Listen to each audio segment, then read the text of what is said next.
పరం మహాశాంతి. బేహద్ విశ్వ కళ్యాణకారి భావన ఆత్మ లోపల ఎప్పుడు వస్తుంది అనే విషయం గురించి బాపూజీ చెప్తున్నారు. ఎంతవరకైతే వారి లోపల కర్మల ఖాతా యొక్క రికార్డులు గతం కాదో, కారణ శరీరం అనేది పూర్తిగా క్లియర్ కాదు, అంతవరకు వాళ్ళ మనసులో ఈ భావన మారదు.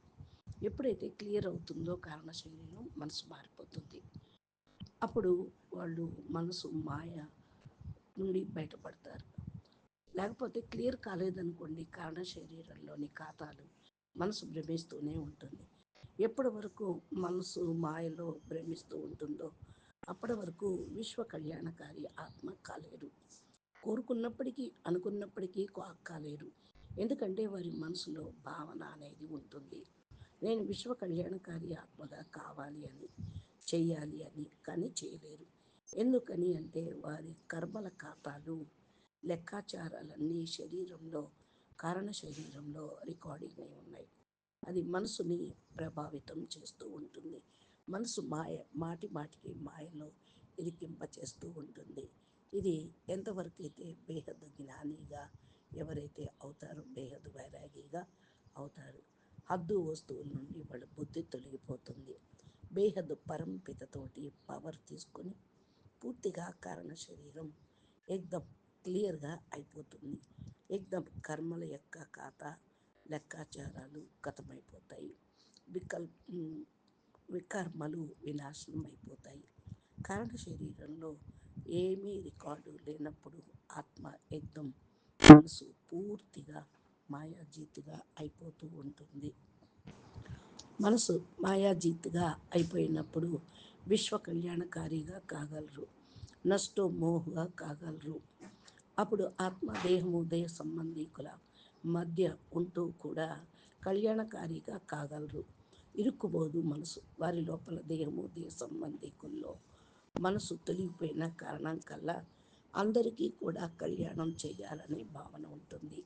విశ్వ కళ్యాణం కోసం కఠినమైన బుద్ధి, విశాలమైన బుద్ధి ఉండాలి అనుకుంటారు. నేను ఇద్దరు ముగ్గురు ఆత్మల కళ్యాణం చేయలేకపోతున్నా అనే భావన ఉంటుంది. బేహద్దు ఆత్మ, బేహద్దు విశ్వ కళ్యాణకారిగా కావాలి. స్మృతి అనేదైతే ఉంటుంది, నేను పూర్తిగా మల్టీవర్స్ను మార్చాలి అని. ఎందుకని అంటే ఆత్మ మాయలో ఇరుక్కుపోలేదు కాబట్టి. అప్పుడు కారణ శరీరంలో ఏ రికార్డింగ్ అనేది ఉండదు. మనసుని ప్రభావితం అనేది చెయ్యదు. కారణ శరీరం ఏకదం క్లియర్గా ఉంటుంది. బేహద్దు పరంపిత, బేహద్దు పరం ప్రేమ అనేది ఉంటుంది. బేహద్దు పరంపిత, బేహద్దు పరం ప్యార్ ఉన్నప్పుడు పవర్ అనేది వస్తుంది. ప్రేమయే పవర్, ప్యార్ హీ పవర్ అంటారు. ఒకవేళ ప్రేమ లేదనుకోండి, పవర్ అనేది రాదు. బేహద్దు పరంపితను పొంది ప్రేమ పొందకపోతే పవర్ అనేది రాదు. ప్రేమ ఎలా వస్తుంది అంటే పూర్తిగా దేహ సంబంధికులతోటి కనెక్షన్ తొలగిపోయినప్పుడే బాపు మీద ప్రేమ అనేది కలుగుతుంది. కొంచెం 1% దేహదారుల మీద పవర్ ఉన్న, ప్రేమ ఉన్న పవరు లీకేజ్ అవుతుంది. 100% కనెక్షన్ దేహం యొక్క పరంపితతోటి ఉండదు కూడా, దేహదారుల మీద ఉంటుంది. అందుకనే పవర్ లీకేజ్ అవుతుంది, పవర్ అనేది రాదు. దేహదారుల మీద ప్రేమ ఉంటే పవర్ రాదు. పవర్ రాకపోవటానికి కారణం కారణ శరీరంలో ఛార్జ్ అనేది ఉండదు. కారణ శరీరం ఛార్జ్ కాకపోతే మనసు మాయలో భ్రమిస్తూ ఉంటుంది.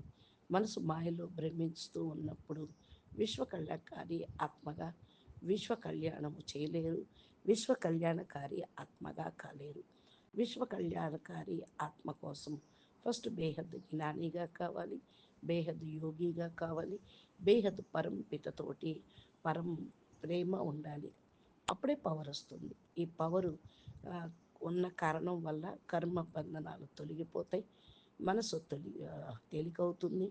మనసు పూర్తిగా ఏకదం తేలికైపోయినప్పుడు సతో గుణ స్టేజీ అనేది సతో ప్రధానంగా అవుతారు. సతో ప్రధానం కావాలి అంటే తమో ప్రధానాన్ని పూర్తిగా తొలగించుకోవాలి. ఆత్మస్వరూపం యొక్క అనుభూతి పొందగలుగుతారు. మీ లోపల ఈ భావన ఎప్పుడూ ఉండాలి. నేను విశ్వ కళ్యాణకారిగా కావాలి అని. అప్పుడే విశ్వ కళ్యాణకారి ఆత్మగా కాగలుగుతారు. అచ్చా. పరం శాంతి. నమస్తే. ధన్యవాదాలు. బాపూజీ దశరథ్ భాయ్ పటేల్ తెలుగు ఛానల్ని సబ్స్క్రైబ్ చేసి గంట సింబల్ని ప్రెస్ చేస్తే నోటిఫికేషన్ రూపంలో మీకు బాపూజీ అప్లోడ్ చేసే తెలుగు వీడియోలు వస్తూ ఉంటాయి. పరమశాంతి. నమస్తే. ధన్యవాదాలు.